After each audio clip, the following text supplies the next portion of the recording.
As great as Ahsoka Season 1 was, there is something that The Mandalorian Season 2 Chapter 13 did with the character that her own series did not.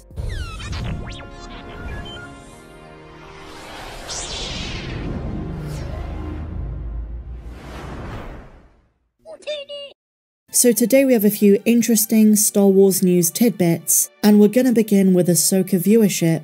The Nielsen numbers for all 8 episodes are now out, and there is some pretty surprising data here. Now before we talk about all of this, I want to preface this by saying, of course numbers will increase with time, but we're going to be comparing this to other Star Wars Disney Plus episodes, their performances, apples to apples so to speak. I know there's always going to be a debate of, well, it was a different kind of show, it appealed to a more niche market, and so on and so forth. But I'll also preface this by saying, I liked Ahsoka. I thought episodes 1 to 6 in particular was some of the best Disney Plus Star Wars content they've put out. But the numbers are kind of disappointing and rather surprising, and there is one specific comparison I'd like to look at in the first segment of this update. So here we have all of the episodes for the various live-action Star Wars shows. We've got The Mandalorian Season 2's numbers on the far left, then we have Boba Fett, Kenobi, which had 6 episodes, Andor, which had 12, Mando 3 with 8 episodes, and the same with Ahsoka. Now the numbers for the Ahsoka series are pretty low, at least according to both Samba TV and in this case, Nielsen.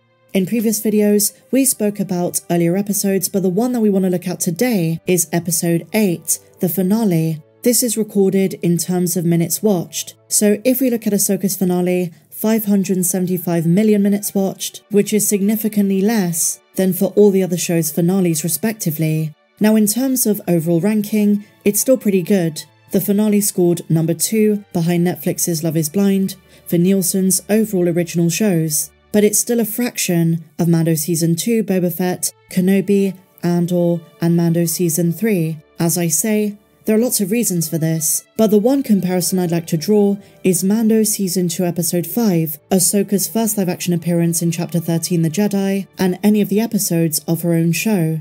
There were rumours that Ahsoka was going to appear in Mando Season 2, and she did, in style.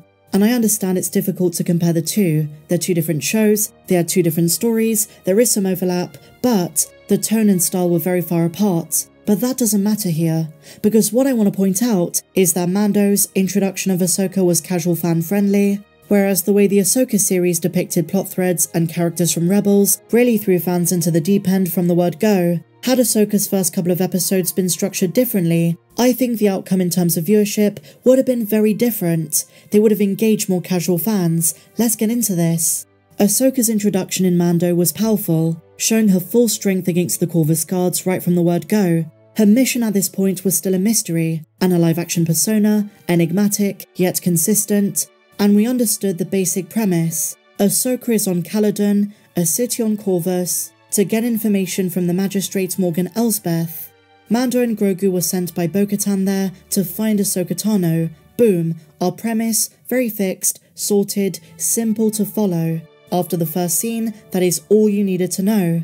Her appearance tantalized our curiosity for what Ahsoka was up to, and in the context of just the Mandalorian story, that was enough. For us Rebels fans, there was an additional layer.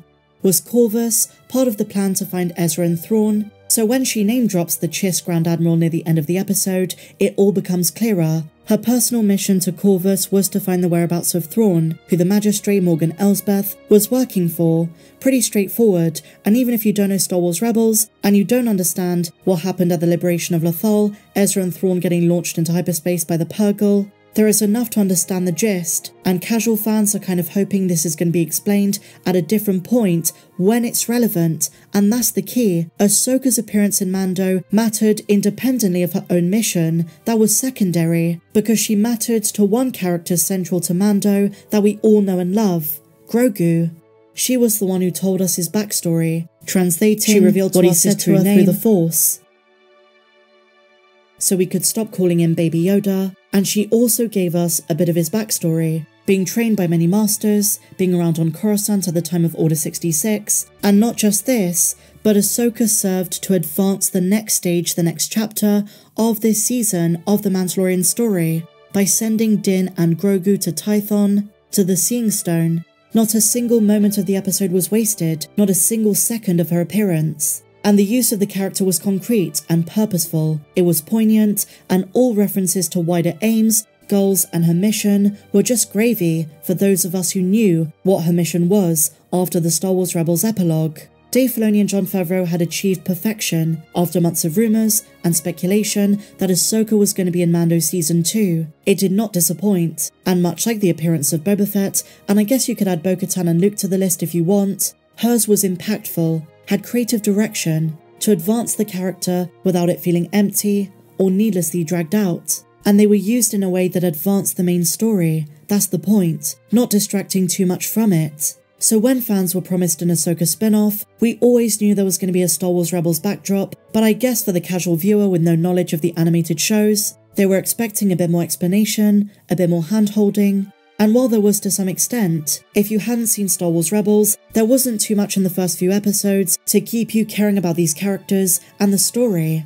With 4 seasons of Rebels, we who saw the show had every reason to care. But imagine you're going into Ahsoka episodes 1 and 2 without any animated show background. You know Sabine misses Ezra, but you're not really given any reason to give a quactor who he is. They could have elaborated that more. And again, I'm someone who likes the show, but I'm just trying to be constructive in criticising the reasons why Ahsoka didn't stick for many fans. They could have achieved this so much better had they followed the structured model of Mando Chapter 13.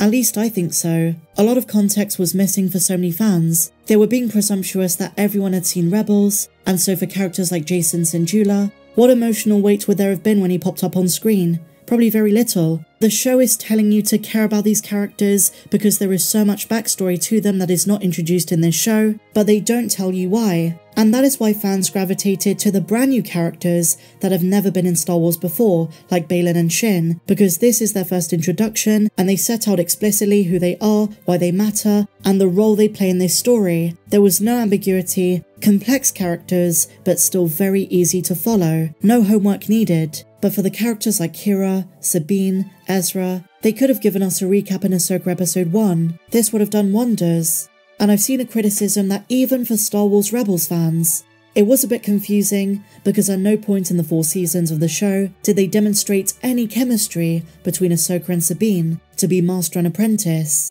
It is explained we know Sabine had training from Kanan Jarrus with the Darksaber and then Ezra's saber, but the two characters Ahsoka and Sabine barely ever interacted. That's my point. But I digress, because we could examine the anatomy of such specifics for days. Okay, so now moving on to our next subject, we do have a bit of news on the LEGO side of things. Some of the upcoming 2024 sets have leaked, and a lot of these are for Mando Season 3. Quite exciting, let's go through them. Coming next June, there is going to be a Mando Super Commando Battle Pack. This has 108 pieces, and the minifigures include 2 Super Commandos, Koska Reeves, and an unconfirmed Blue Mando. Could this be Axe Woves? We're also getting a Mandalorian bunker, 289 pieces, including minifigures of Moff Gideon, Paz Vizsla, and 2 Praetorian guards. I envision this one being very sought after. We're also getting a microfighter set of Captain Rex's Y-Wing, and a big set for Skeleton Crew, the ship that the kids use. Sounds like a lot of fun. Share your thoughts on everything we spoke about in the comments down below. If you enjoyed this video, my dear friends, please be sure to give me a big fat thumbs up, subscribe if you're new, and I'll see you in the next video. May the Force be with you, always.